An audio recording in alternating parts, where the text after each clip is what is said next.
നമസ്കാരം.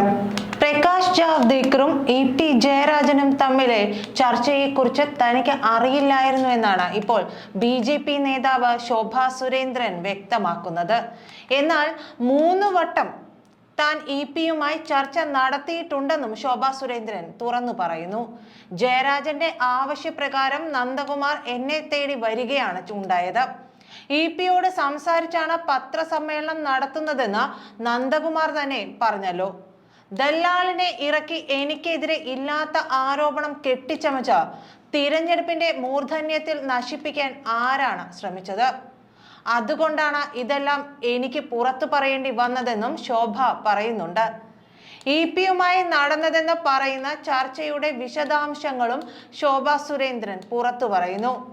3 തവണയാണ് ഞങ്ങൾ കണ്ടിട്ടുള്ളത്. അതിന് വഴിയൊരുക്കാനായി നന്ദകുമാർ വടക്കാഞ്ചേരിയിലെ എൻ്റെ സഹോദരിയുടെ മകന്റെ വസതിയിലും തൃശ്ശൂരിലെ എൻ്റെ വാടക വീട്ടിലും 2 തവണ വീതം വന്നിട്ടുണ്ട്.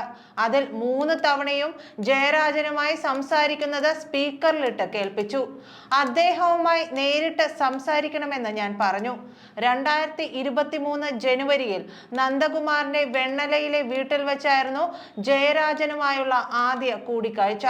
ജയരാജൻ തീരുമാനം എടുത്തു കഴിഞ്ഞെന്ന് ആ കൂടിക്കാഴ്ചയിൽ എനിക്ക് ബോധ്യപ്പെടുകയും ചെയ്തു. അതിന്റെ അടിസ്ഥാനത്തിൽ ഡൽഹിയിൽ പാർട്ടി കേന്ദ്ര നേതൃത്വവുമായി ഞാൻ ബന്ധപ്പെടുകയും ജയരാജനെ കാണാൻ അവർ തയ്യാറാവുകയും ചെയ്തു. ഡൽഹിയിലെ ഹോട്ടൽ ലളിത്തിൽ വെച്ച് ഞങ്ങൾ 3 പേരും കണ്ടു. BJPയിൽ ചേരാനുള്ള തന്റേടത്തോടെ തന്നെയാണ് അദ്ദേഹം വന്നത്. ഹോട്ടൽ മുറിയിൽ വെച്ച് ഞങ്ങൾ ചായ കുടിച്ച് 5-6 മിനിറ്റ് സംസാരിച്ചു കാണും.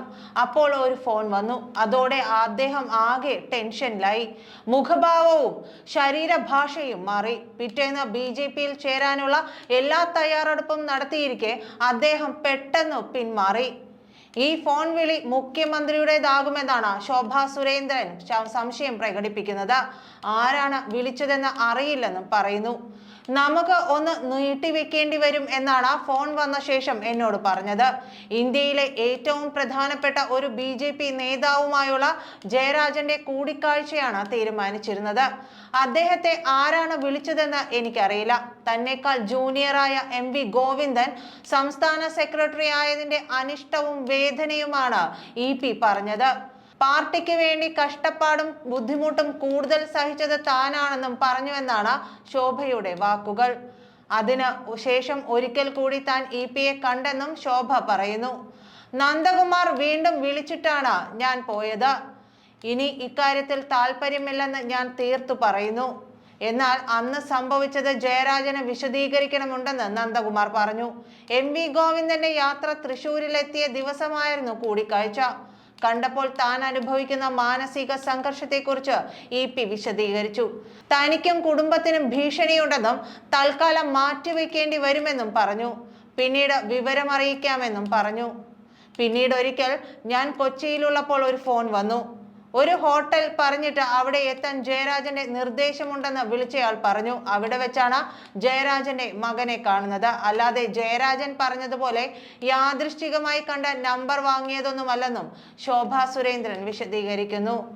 ജാവ്ദേക്കർ BJPയുടെ കേരളത്തിന്റെ ചുമതലയിലേക്ക് വരുന്നതിന് മുൻപാണ് ഞാനും ജയരാജനുമായി ചർച്ച നടന്നതെന്നും ശോഭ കൂട്ടിച്ചേർക്കുന്നുണ്ട്.